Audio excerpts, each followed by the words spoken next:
Okay, ये digestion से है। इन एमसीक्यूज मैंने अपनी तरफ से कोशिश की है कि डाइजेशन के चैप्टर से कहाँ जहां जहां से जो है चांसेस है कि एमसीक्यूज आ जाए उसमें, तो वो मैंने कवर किया हुआ है। बाकी आप लोगों ने रीडिंग भी अपने से किया होगा और अपने वीडियोस भी वॉच किए होंगे। इस चैप्टर से तो हम 400-500 एमसीक्यूज बना सकते हैं, ठीक है। लेकिन वो है कि सारे के सारे कॉन्सेप्ट अगर आपको मिल जाए फिर तो मजे हैं। अच्छा, site of absorption in the human digestive system are, digestive system के अंदर चीजें जो है ना एब्जॉर्ब कहाँ कहाँ पे हो सकती है, चीजें कहाँ कहाँ पर एब्जॉर्ब हो सकती है। साइट ऑफ, अच्छा इसमें है ओरल कैविटी है, स्टमक है, स्मॉल इंटेस्टाइन है, बोथ बी एंड सी। अगर हम गौर से देखें तो जो एब्जॉर्प्शन है, एब्जॉर्प्शन किसे कहते हैं वैसे? Do you know what is absorption? Absorption का मतलब ये है कि सपोज ये आपका ब्लड है, दिस इज योर ब्लड,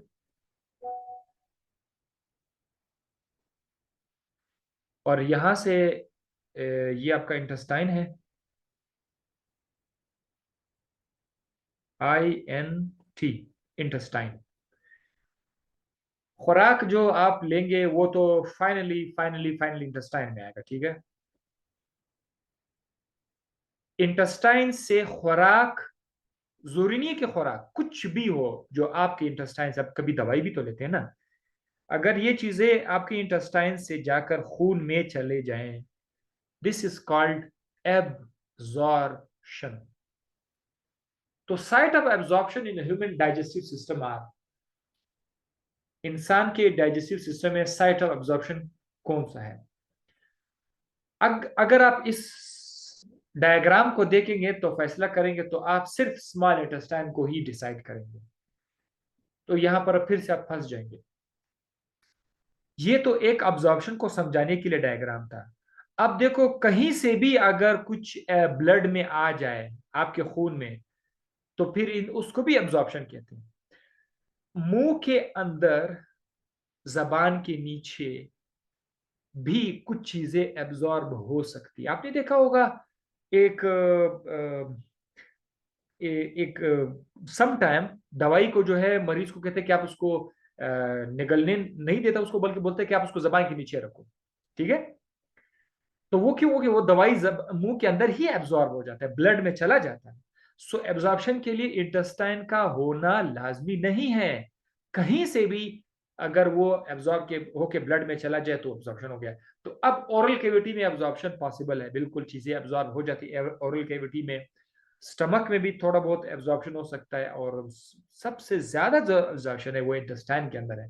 चूंकि उन्होंने ऐसा नहीं कहा है कि सबसे ज्यादा एब्जॉर्प्शन कहाँ हो सकता है, ऐसा सवाल भी बन सकता था, लेकिन हमें पता चला कि यार ओरल कैविटी में, स्टमक में, स्मॉल इंटेस्टाइन में, इन सब में जो है एब्जॉर्प्शन पॉसिबल है। तो हम लोग क्या कहेंगे, बी एंड सी, या all of the above? All of the above, ये सही है, सब में एब्जॉर्प्शन हो सकता है। All of the following are human digestive enzyme except lipase. Enzyme है इंसान के जिस्म के अंदर। लाइपेज क्या करता है, आगे वैसे काम आएगा, अभी से मैं बताता हूँ। लाइपेज लिपिड्स पे काम करता है, वन, लिपिड्स पे काम करता है, ट्राइग्लिसराइड्स पे। इसको तोड़ देगा किस चीज में, ग्लाइसिरोल प्लस फैटी एसिड। ये जो आपको मैंने बताया था बायोलॉजिकल मॉलिक्यूल में कि फैटी एसिड और ग्लाइसरोल जब मिल जाते हैं तो उनसे ट्राइग्लिसराइड्स बन जाते हैं, लिपिड्स उससे बन जाते हैं। बनना आपने देखा था, आज आपको तोड़ना दिखाया। कौन सा एंजाइम है? लाइपेज एंजाइम, लिपिड पे काम करके ग्लाइसिरोल में और फैटी एसिड में। अब अगर आपके पास ट्राइग्लिसराइड है जहां पर ग्लाइसिरोल के साथ एक, दो, तीन फैटी एसिड अटैच थे ना, आपको याद होगा। तो अब अगर ये एंजाइम इस पे काम करेगा तो इसका मतलब ये हो सकता है कि तीन के तीन फैटी एसिड भी अलग हो सकते हैं, एक फैटी एसिड भी अलग हो सकता है, दो भी अलग हो सकते हैं। तो ये सारे के सारे इसमें पॉसिबल है। लेकिन इतना याद रखेगा सिंपल, कि ग्लाइसिरोल बनेगा और फ्री फैटी एसिड बनेंगे, ये इसका काम है लाइपेज। और लाइपेज आपको इंटेस्टाइन में नजर आएगा और साथ ही साथ पेंक्रियाटिक जूस में नजर आएगा। आगे हम आपके साथ बहुत कुछ शेयर करने जा रहे हैं, बहुत आपसे मेमोरी मांगते हैं आज का। बड़ा इंटरेस्टिंग लेक्चर भी होगा, ज्यादा मजेदार भी है क्योंकि ये इंसान के साथ ज्यादा रिलेटेड है। आपको आपकी मेमोरी थोड़ी सी ज्यादा मुझे चाहिए, ताकि बहुत कुछ है जिनको आपको सेव करना पड़ेगा, ठीक है। तो all of the following are, lipase नहीं है, ट्रिप्सिन नहीं है। ट्रिप्सिन जो है ये प्रोटीन वाला एंजाइम है। अब कम से कम इतना तो याद रखिएगा कि ये प्रोटीन वाला एंजाइम है। आगे देखेंगे कि प्रोटीन में उसके ऊपर काम करके प्रोटीन को किस चीज में तोड़ता है। सवाल के आने के चांसेस अलग अलग एंगल से आ सकते हैं। ये भी आ सकता है कि ट्रिप्सिन किस चीज पे काम करता है, चर्बी, प्रोटीन, कार्बोहाइड्रेट पर, तो वो आपको याद होना चाहिए। और दूसरी बात ये, अगर ये प्रोटीन पे काम करता है तो प्रोटीन को किस चीज में कन्वर्ट करता है, क्योंकि प्रोटीन के अंदर पेप्टोन भी आ सकता है, पॉलीपेप्टाइड भी आ सकता है, डाइपेप्टाइड भी आ सकता है, वो अपने याद रखना होगा, ठीक है। काइमोट्रिप्सिन जो है ये भी एक इंजाइम है जो कि आपके डाइजेस्टिव ट्रैक्ट में है, आगे आ जाएगा। ये भी प्रोटीन पे काम करेगा, प्रोटीन को तोड़ देगा। प्रोटीएज जो है ये भी प्रोटीन को तोड़ देगा। लेकिन जो गैस्ट्रीन है यहाँ पर, ऑप्शन ई, ये गैस्ट्रीन ये इंजाइम है ही नहीं, इट इज नॉट इंजाइम, बल्कि ये हार्मोन है। गैस्ट्रीन के ये हार्मोन है। गैस्ट्रीन आपके स्टमक के अंदर रिलीज होगा। दोबारा चूंकि इसका जिक्र आ रहा है तो मैं वहां पर फिर इसका जिक्र नहीं करूंगा, टाइम सेव हो जाएगा। गैस्ट्रीन आपके स्टमक का एक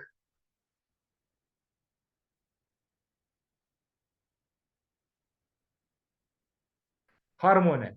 आपके स्टमक के अंदर ये रिलीज हो जाता है जब भी आप ज्यादा गोश्त खाना चाहेंगे, गोश्त देखेंगे, गोश्त आपके बॉडी में चला जाएगा, यानी प्रोटीन जब ज्यादा जाएगा तब जाकर ये हार्मोन एक्टिव हो जाता है। इस हार्मोन का काम ये है कि ये ज्यादा से ज्यादा इंजाइम को निकाले प्रोटीन को निकालने के लिए, राइट। तो this is, gastrin is a hormone, keep in mind, this is not an enzyme. Okay, so right option E है, all of the following action occur within oral cavity accept.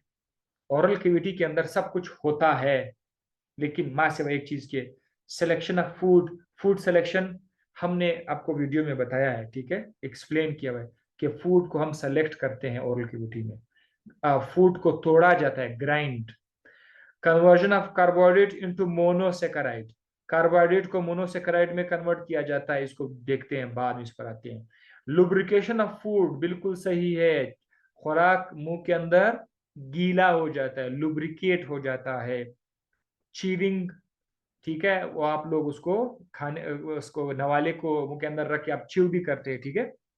सारे option सही है। ये जो C option है ये नहीं हो सकता।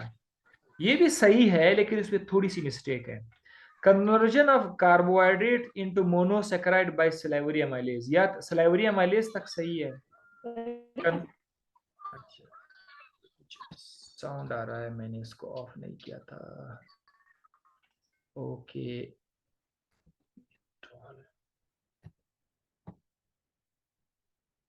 हम्म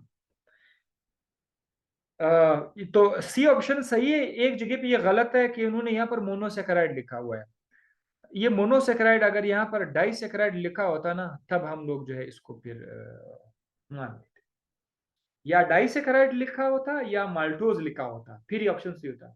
तो देखो ना, वो लोग एमसीक्यूज बनाते वक्त ऑप्शंस को कैसे कैसे बनाते हैं। वो ऑप्शन यानी एक सही स्टेटमेंट लाके उस सही स्टेटमेंट में थोड़ी सी चेंज लाते हैं। Conversion of carbohydrate into monosaccharide by Sullivan was a perfect sentence. It was correct sentence. But now it is a wrong statement just because of this one word, monosaccharide. The most proximal part of the stomach is, ये book में नहीं है, notes में नहीं है, इधर से नहीं है, उधर से भी नहीं है कि द मोस्ट प्रोक्सिमल पार्ट, लेकिन रिलेटेड है। स्टमक का प्रोक्सिमल पार्ट जो है वो कौन सा है, प्रोक्सिमल। और मैं आपको सवाल, ऑप्शन इतना इंपॉर्टेंट नहीं है, एमसीक्यू इतना इंपॉर्टेंट, लेकिन जैसे मैं आपको प्रोक्सिमल और डिस्टल बताता हूँ। इंसान के जिस्म के अंदर एक स्ट्रेट लाइन जब आप ड्रॉ करते हैं, आप में से जो लोग फिर एमबीबीएस के लिए जाएंगे तो ये वहां पर बहुत ज्यादा काम, स्ट्रेट लाइन जो सेंट्रल लाइन है, आपकी जिस्म के अंदर बहुत सारे ऑर्गन्स हैं। अब जो ऑर्गन का जो हिस्सा इस स्ट्रेट लाइन के करीब होगा उसको प्रॉक्सिमल पार्ट कहेंगे, और जो इस लाइन से इस तरफ होगा उसको डिस्टल कहेंगे। प्रॉक्सिमल और डिस्टल। अब ये प्रॉक्सिमल लफ्ज और डिस्टल लफ्ज आपको बायोलॉजी में कितने सारे जगहों पर मिलेगा। हत्ता कि जो किडनी के अंदर आपने नेफ्रॉन पढ़ा था, नेफ्रॉन में आपने ट्यूब्यूल्स पढ़े थे, ठीक है, कन्वोल्यूटेड ट्यूब्यूल्स, उसमें प्रॉक्सिमल और डिस्टल, वो क्या था, प्रॉक्सिमल प्रॉक्सिमल दरअसल वो सेंट्रल लाइन की तरफ इशारा कर रहे हैं, ठीक है। तो ये आपको ये बताना था। बाकी आप देखिए इसमें स्टमक का कौन सा हिस्सा जो है वो ज्यादा करीब है, फंडस है, बॉडी है, पाइलोरस है, कार्डियक स्फिंक्टर है। तो उसमें जो है कार्डियक स्फिंक्टर जो है ना वो ज्यादा उसकी तरफ करीब है। इसमें ई ऑप्शन पे जरा देखिए, रज्जी, रज्जी जो है ये क्या लिखा हुआ है, रज्जी भी अच्छा एक लफ्ज है, शायद बाद में ना आ जाए। रज्जी जो है स्टमक के अंदर इस तरह से झुर्रियां बनी हुई है स्टमक के अंदर। अगर मैं आपको एक डायग्राम इस पर बता दूं, स्टमक के अंदर अगर खोल के देखेंगे ना, स्टमक के अंदर खोल के, तो आपको इसमें इस तरह से झुर्रियां नजर आ जाएंगी। इनको कहते हैं रज्जी। डायग्राम इस तरह से होगा इसका।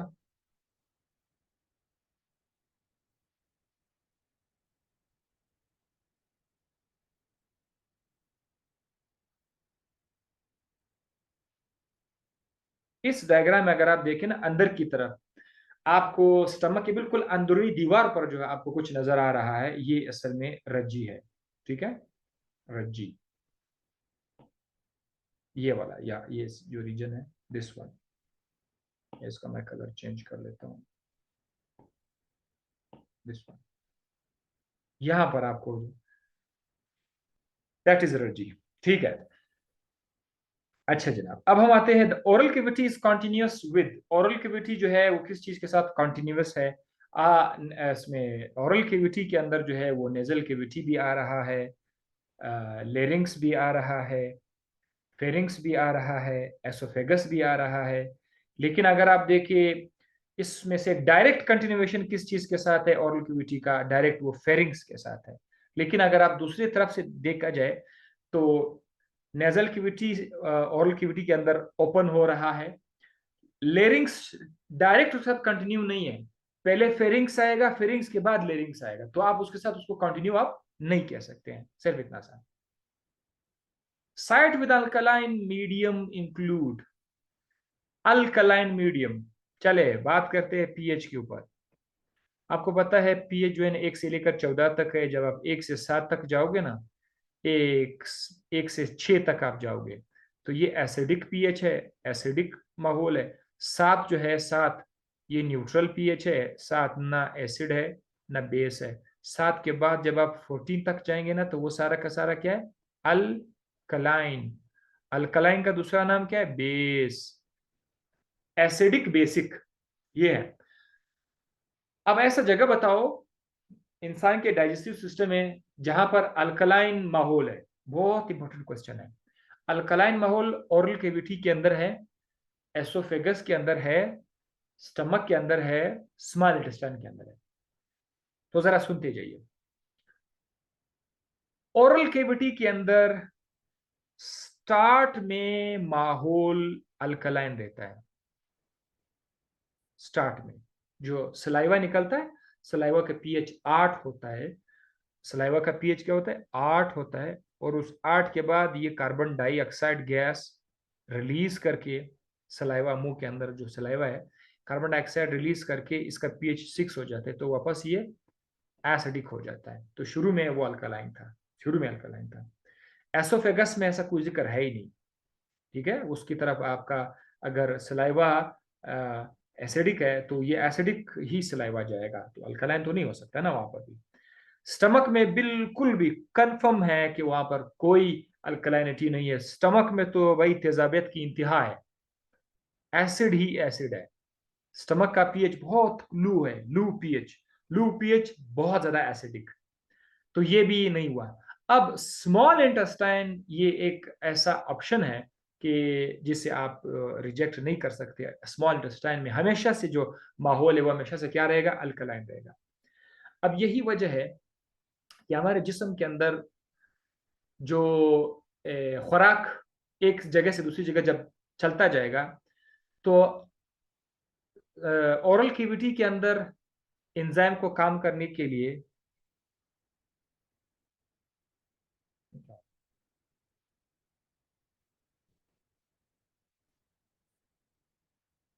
ओके, ओरल कैविटी के अंदर एंजाइम को काम करने के लिए अपना पीएच चाहिए।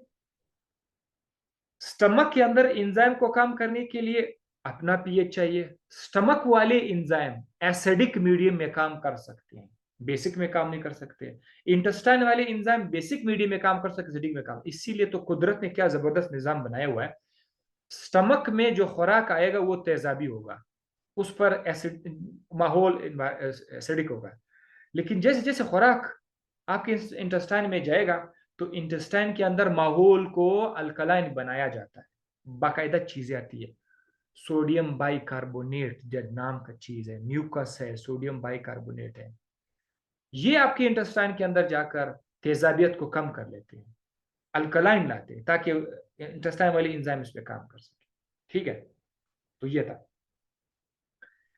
Food in the oral cavity is ground by, oral cavity के अंदर खुराक को ग्राउंड किया जाता है। अब बताए, सेंट्रल इंसीजर है, कौन से दांत होते हैं, दांत आपने पढ़े होंगे, ठीक है। उसमें से जो सब आखिर आखिर की तरफ जो होगा उसका मोलर नाम है, मोलर के बाद फिर प्री मोलर है, फिर इंसीजर है, फिर कैनाइन है, फिर इंसीजर है। ये आपने नाम सुने होंगे, चार सेट का नाम। तो जो खुराक को ग्राइंड करते हैं वो कौन सा है, वो मोलर टीथ है।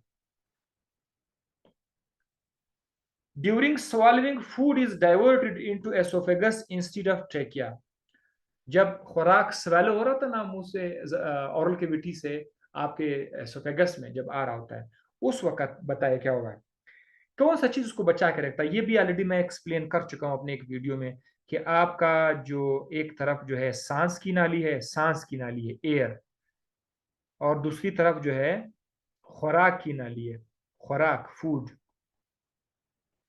नवाला यहाँ पे पड़ा रहता है, नवाला जो है बोलस, ठीक है। ये नवाला जो है, ये जब नीचे की तरफ आ रहा होगा, तो चांसेस है कि ये नवाला जो है ये आपके सांस की नाली में चला जाए। लेकिन लोग कितने अरसे से खाना खा रहे होते हैं, नवाला जो है वो बिल्कुल सांस की नाली में नहीं जाता। क्या चीज जिसको प्रिवेंट करता है, तो यहाँ पर एक चीज है, उसका नाम हमने पढ़ा था एपिग्लॉटिस।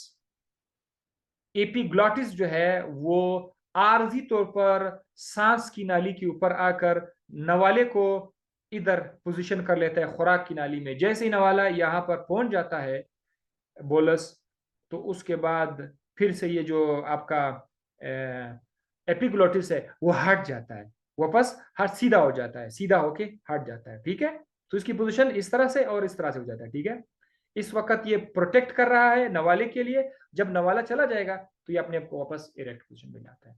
और इसमें भी जबान का बहुत बड़ा किरदार है, जबान ऊपर अपवर्ड पीछे की तरफ जाकर, ये सारी चीजें मैंने व्हाइट बोर्ड पर पॉइंट्स लिखे थे कि जबान इस तरह पीछे आगे जाकर इस तरह जाएगा, और बोन किस तरफ जाएंगे, किस तरह, वो सब वहां पे एक्सप्लेन हुआ है। तो आप, आई होप आपने वो जरूर देखा होगा video, right.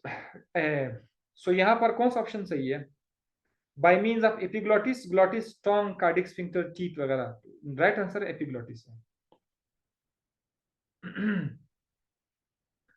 Considering stomach wall the inner most layer is, अगर आप स्टमक के वॉल को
चलिए मैंने लिंक शेयर कर ग्रुप की।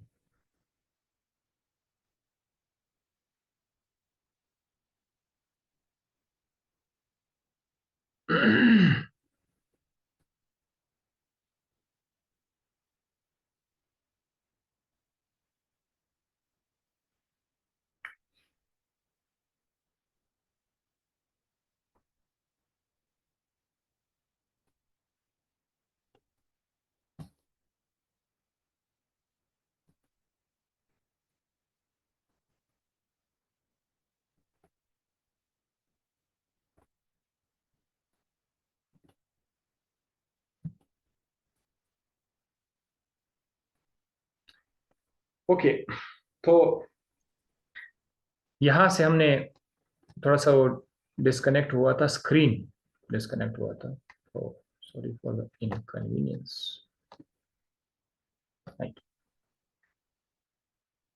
अब स्टमक वॉल की तरफ अगर देखा तो इनरमोस्ट लेयर स्टमक का क्या है? सेरोसा है, लॉन्गिट्यूडिनल मसल लेयर है, सर्कुलर मसल लेयर है, सब म्यूकोसा, म्यूकोसा।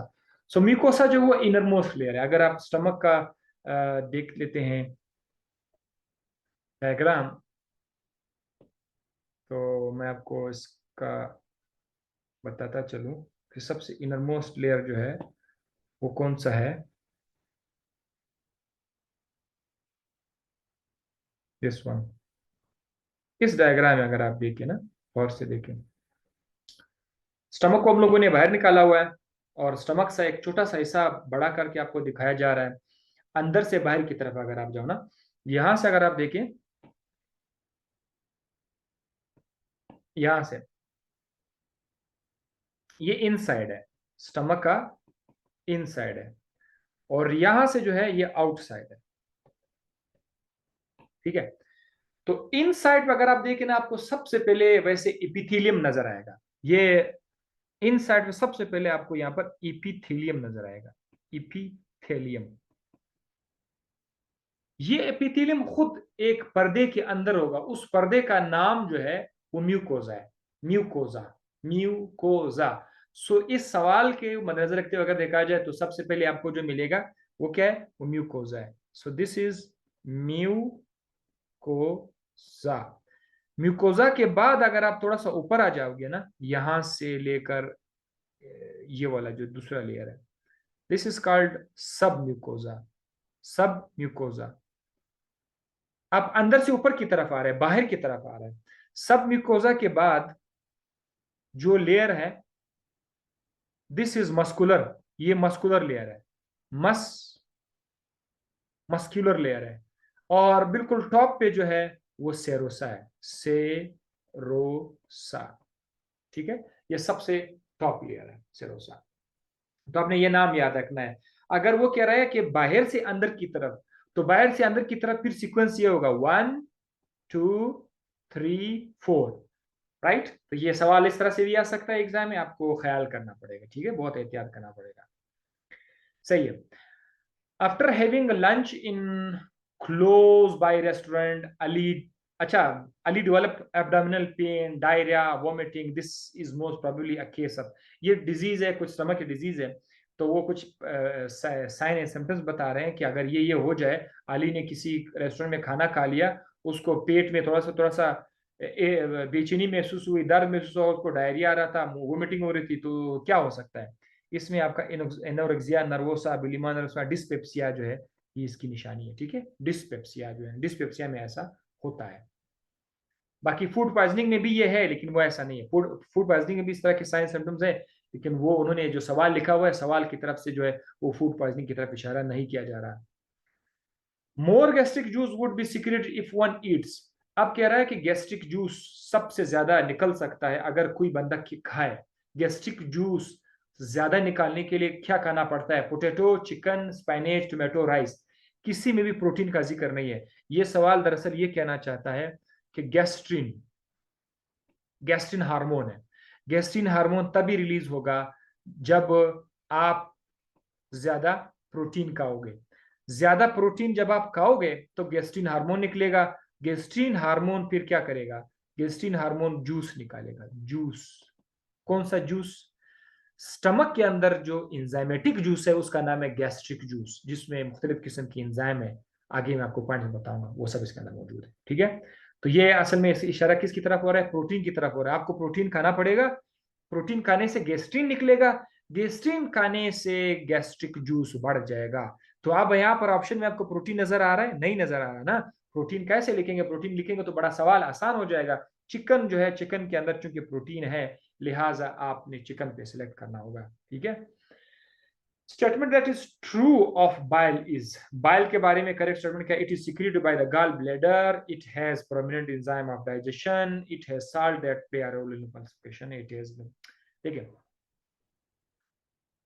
इसमें पहला ऑप्शन कह रहा है कि ये गाल ब्लैडर से आता है। बाइल जो है, बाइल गाल ब्लैडर के अंदर स्टोर होता है।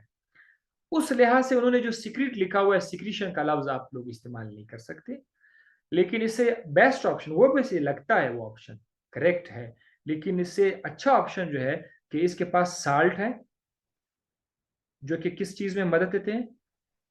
इमल्सिफिकेशन में। बाइल के अंदर बाइल सॉल्ट होता है, वो इमल्सिफिकेशन में देते हैं। और इमल्सिफिकेशन आपको मैं बता चुका हूं, चर्बी को छोटे छोटे टुकड़ों में कन्वर्ट करने को इमल्सिफिकेशन कहा जाता है। जब चर्बी के छोटे छोटे टुकड़े ड्रॉपलेट्स बन जाए, उसको हजम करना, उस पर एंजाइम का काम करना आसान हो जाता है।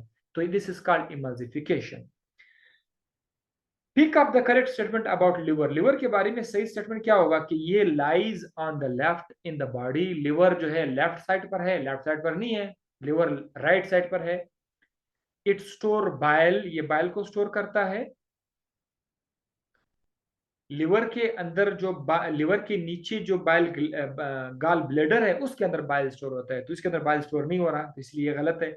It converts ammonia into urea, ये सही है। लिवर जो है ये अमोनिया को यूरिया में कन्वर्ट करते हैं, ये बिल्कुल सही है। बाकी it sends enzyme to small intestine, ये नहीं है। इट फॉर्म यूरिन, ये नहीं है। Alcohol is absorbed in, alcohol कहां पर एब्जॉर्ब होता है? ओरल केविटी के अंदर, फेरिंग्स के अंदर, एसोफेगस के अंदर, स्टमक के अंदर।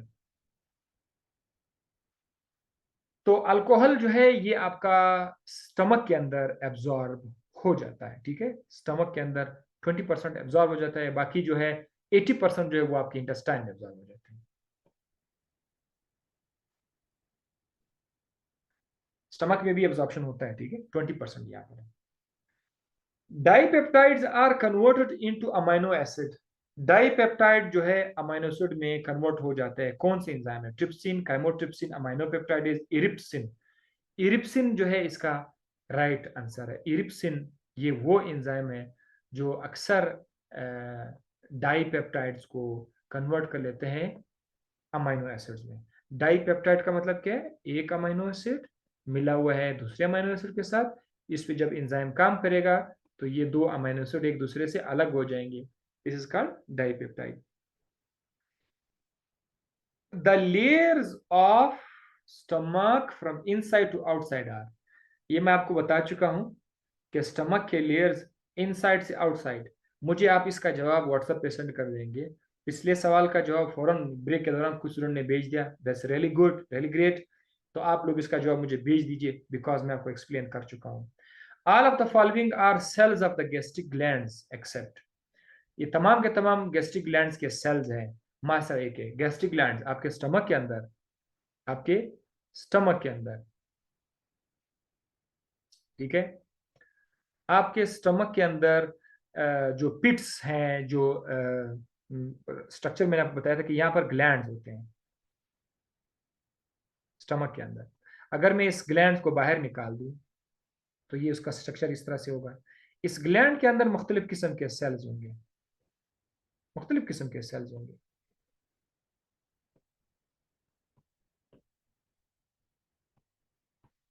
ये डिफरेंट टाइप्स ऑफ सेल्स हैं, आपने इसको जरूर पढ़ना है, इसे बहुत सारे एमसीक्यूज आ सकते हैं। इस सेल का अपने नाम याद रखना है, उसका फंक्शन याद रखना है। तो इसमें कहते हैं कि ऑक्जेंटिक आर्पेराइटिस उसका, हाँ 17, question number 17, all of the following are cells of the gastric glands except, इस गैस्ट्रिक ग्लैंड में तमाम के तमाम सेल्स है, मां से एक है। ऑटोक्राइन सेल्स, जाइमोजिन सेल्स बिल्कुल इसके अंदर है, यस जाइमोजिन सेल इसके अंदर है। और साथ ही साथ ऑक्जेंटिक्स के अंदर है, ऑक्जेंटिक या पेराइटल सेल भी है। याद रखिएगा ऑक्जेंटिक या पेराइटल सेल जो है ये HCl बनाते हैं। जाइमोजिन सेल पेप्सिनोजिन बनाते हैं। पेप्सिनोजिन जो है ये शुरू शुरू में जब निकलता है, कीप इन माइंड, गौर से सुने, ये काम नहीं करता, ये इनएक्टिव एंजाइम है। जिन जिन जिसके आखिर में आ जाए वो इनएक्टिव है। इसको काम करने के लिए एक्टिव होना पड़ेगा पेप्सिन में। पेप्सिन में जब ये कन्वर्ट हो जाएगा तब ये हो सकता है। पेप्सिन में कन्वर्ट होने के लिए इसको कौन काम ये का, या तो HCl इसको कन्वर्ट करेगा, या पहले से कोई ऐसा एंजाइम मौजूद होगा, पेप्सिन पहले से मौजूद होगा, वो इस पेप्सिनोजिन को कन्वर्ट करेगा। MCQs आ सकते हैं कि आपसे पूछा जाए पेप्सिनोजिन को कौन कन्वर्ट करता है, या तो HCl करेगा, या पहले से अगर पेप्सिन मौजूद है तो वो उसको कन्वर्ट करेगा पेप्सिन में। बाकी पेप्सिन आगे जाकर प्रोटीन को कन्वर्ट करेगा। याद रखिएगा पॉलीपेप्टाइड में और पेप्टोन में। इसको आप लोग रटा लगा रहे हो, जो भी कर रहे हो इसको याद रखना है, पॉलीपेप्टाइड एंड पेप्टोन। नीचे पॉइंट्स भी मैं देता हूं, फिर आप उसका स्क्रीनशॉट लोगे। पॉलीपेप्टाइड लंबे लंबे चेन होते हैं, पेप्टोन भी लंबे लंबे, लेकिन इसका वेरिएबल लेंथ होता है। पेप्टोन भी लंबे लंबे हैं लेकिन उसका वेरिएबल लेंथ है, कहीं पर कटा हुआ है, कहीं नहीं कटा हुआ है, इस तरह के ये पेप्टोन है। तो ये लंबे लंबे चेन जो है ना, छोटे छोटे होके आखिरकार बिल्कुल सिंगल सिंगल अमीनो एसिड हो जाएंगे। डाइजेशन तो इसको तो कहते हैं। सो ये तमाम के तमाम सेल्स आपकी गैस्ट्रिक ग्लैंड में मौजूद है। एंडोक्राइन सेल मौजूद है, बिल्कुल मौजूद है, वो जो आपको मैंने बताया था हार्मोन, गैस्ट्रिन हार्मोन, वो एंडोक्राइन सेल से निकलते हैं। गॉबलेट सेल म्यूकस बनाता है। म्यूकस, ये जो म्यूकस होता है इसको भी मैं आपको जरूर बताना चाहूंगा कि म्यूकस आपके स्टमक को अंदर से ना उसने इस तरह से कवर किया हुआ है, जबरदस्त किस्म का चूना लगाया हुआ है। ये म्यूकस बहुत फायदेमंद है। आपके स्टमक के अंदर बहुत ज्यादा तेजाबियत है, उस तेजाबियत से स्टमक को बचाने के लिए, या इंजाइम होते हैं जो आपके अपने स्टमक को खा सकते हैं, उससे बचने के लिए आपके स्टमक के अंदर अल्लाह ताला ने ये लेयर रखा हुआ है, म्यूकस रखा हुआ है। म्यूकस रहेगा तो ये बचत रहेगी, स्टमक खराब नहीं होगा। ठीक है, अच्छा हुआ ये भी मैंने समझा दिया। ये म्यूकस जो है, म्यूकस जिस सेल से निकलता है उसका नाम गोबलेट सेल भी है।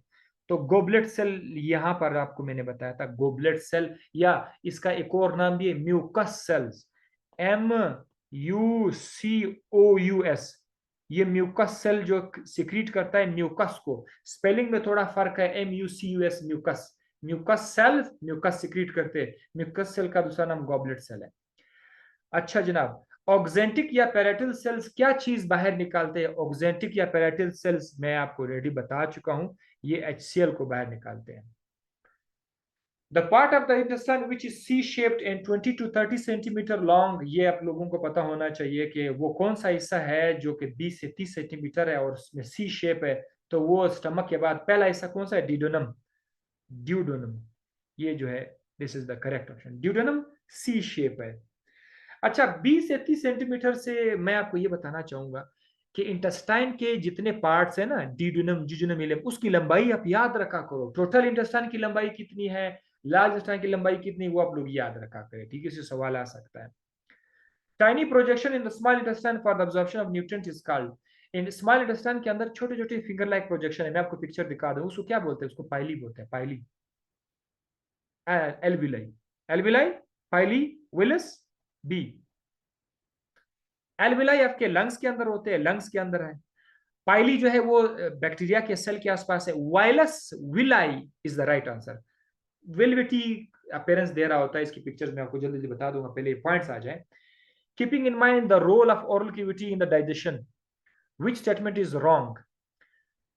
ओरल कैविटी का किरदार डाइजेशन में आपने देखा होगा, गलत स्टेटमेंट ढूंढना पड़ेगा। कहता है म्यूकस एंड सलाइवा, ये कुछ गड़बड़ कर रहा है, पता नहीं what is going on, right. Keeping in mind the role of oral cavity in digestion, which statement is wrong? Mucus and saliva lubricate, food को लुब्रिकेट करते हैं, म्यूकस एंड सलाइवा फूड को लुब्रिकेट करते हैं, ये तो सही है। Sodium bicarbonate are antiseptic and kill germs and maintain alkaline pH, ये भी सही है। Saliva, salivary amylase convert starch to polysaccharide, ये गलत है, ये गलत है। सलाइवरी अमाइलेज जो है वो स्टार्च को पॉलीसेकेराइड में कन्वर्ट करते हैं। क्या आपको पता है कि सलाइवरी अमाइलेज का दूसरा नाम क्या है? सलाइवरी अमाइलेज का दूसरा नाम है PTYLIN, थाइलिन उसका नाम है, और ये कन्वर्ट करते हैं स्टार्च या ग्लाइकोजन को किस चीज में कन्वर्ट करते हैं, माल्टोज में, डाइसेक्राइड में। स्पेशल पॉइंट स्क्रीनशॉट ले ले, स्क्रीनशॉट आप ले ले इसका, ये आप लोगों के लिए मैंने रखे हुए हैं, इसका आप स्क्रीनशॉट ले ले, इससे बहुत सारे एमसीक्यूज बन सकते हैं। ये मैंने कल क्या किया था कि सारे मैंने पॉइंट नोट कर लेता ताकि आपको काम आ जाए। इसमें प्रोरेनिन को जरा देखिए, प्रोरेनिन क्या है, ये बच्चों के अंदर मौजूद है प्रोरेनिन, जो कि कन्वर्ट हो जाता है रेनिन के अंदर। ये आप लोगों ने इधर नोट करना है, रेनिन स्पेलिंग चेक क्या करें। कौन इसको कन्वर्ट करता है, एचसीएल इसको कन्वर्ट करेगा। इसका काम क्या है, ये इनसोल्युबल प्रोटीन को जिसका नाम केजिनोजिन है इसको कन्वर्ट करेगा सोल्युबल प्रोटीन में जिसका नाम है केजीन, इसको कोगुलेशन बोलते हैं। अब ये वाला प्रोटीन जो है ये बड़े आराम से हजम होगा बच्चों के अंदर, छोटे छोटे बच्चों के अंदर ये होता है। म्यूकस आपको मैं बता चुका हूं, pepsinogen into pepsin is done by, ये भी आपको मैं बता चुका हूं, नीचे मैंने लिखा हुआ है या तो तेजाब से या ऑलरेडी एक्टिवेटेड पेप्सिन से। पेप्सिन क्या करेगा, उसको कन्वर्ट करेगा पॉलीपेप्टाइड में और पेप्टोन्स में, ये आपने नोट करना है। गैस्ट्रिन हार्मोन के बारे में भी आपको ऑलरेडी मैं बता चुका हूं, ये ओके है, इसको डिस्कस करने की जरूरत नहीं है। पीएच ऑफ गैस्ट्रिक जूस ये भी आपको मैंने लिख दिया है। पेंक्रियास के अंदर जरा देखिए, पेंक्रियास के अंदर कौन कौन से इंजाइम है सब देख लीजिए जरा, नीचे जो है ये पेंक्रियास की इंजाइम है।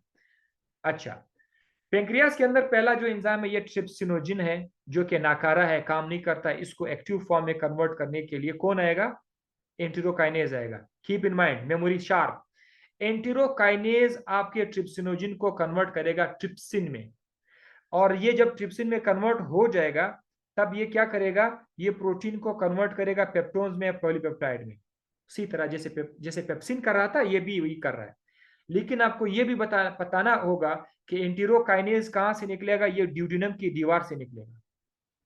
ये चीज नोट करना होगा, ड्यूडेनम की दीवार से एंटीरोकाइनेज एंजाइम निकलेगा, एंटीरोकाइनेज फिर ट्रिप्सिनोजिन को कन्वर्ट करेगा।